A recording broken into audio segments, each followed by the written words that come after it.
Welcome back to the Pam and Peggy Show. I'm now here with Wendy Struck, who is from the Hive as an artist, as well as with Street Art Works. Hi, Wendy. Hello. I was going to ask Wendy today what project she's working on. What's your newest project, Wendy? Well, with Street Art Works, Yes. Our newest project is the opposite side of the underpass on First Street. So we did a large mural on the underpass last summer, and now we're going to do the other side. Okay, so what brought them to wanting the underpass painted to begin with?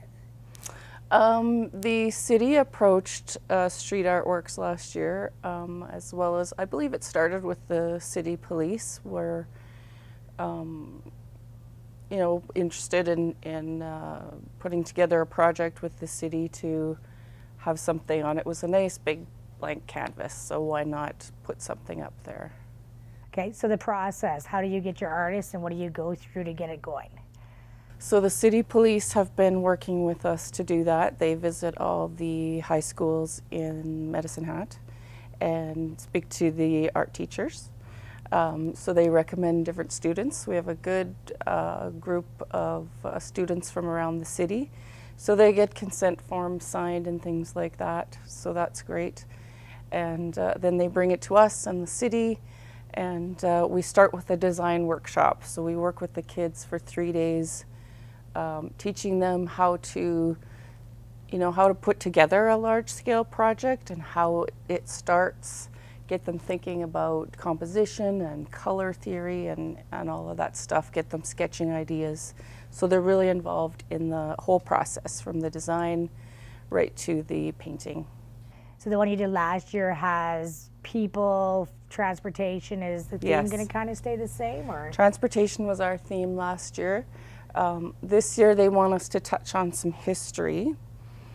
So I think we're going to collaborate sort of the two themes together and try and work in some historical sort of images of Medicine Hat, but also include people as well. You know, the scale of the wall is very wide, sort of short and wide, so it's very suitable for a nice long sort of a narrative image, something that sort of tells a story, so we can kind of follow history over the years a little bit, and it's a good size too. We'll have some full life size sort of full scale people walking along there, so it'll be interesting. It'll be neat to see. Yeah.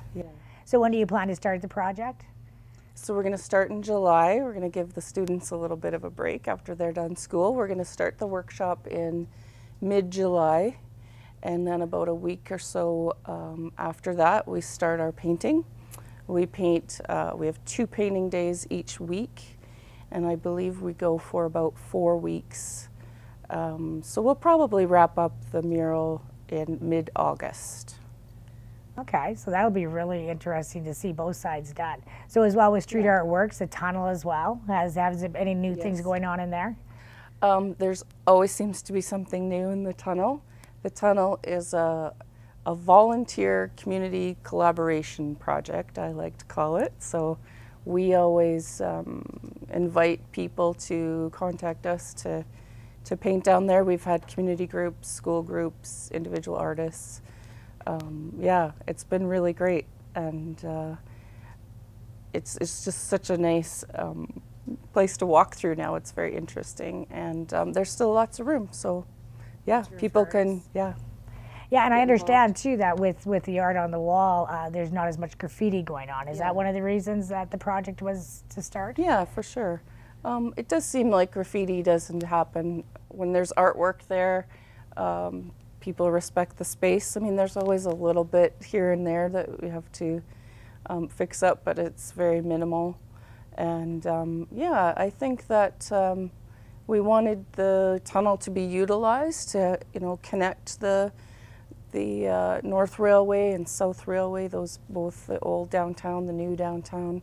Really encourage people to actually use it and to give them something interesting to look at and make it a more lively, friendly place. Okay, well that sounds good. Looking forward to seeing you on the path there as the art begins. It was sure nice to watch last year and definitely enjoyed at the parade. So thank you, Wendy, for coming. Upcoming next will be Lorraine Del Longa from Live After 5. So stay tuned and thanks for watching.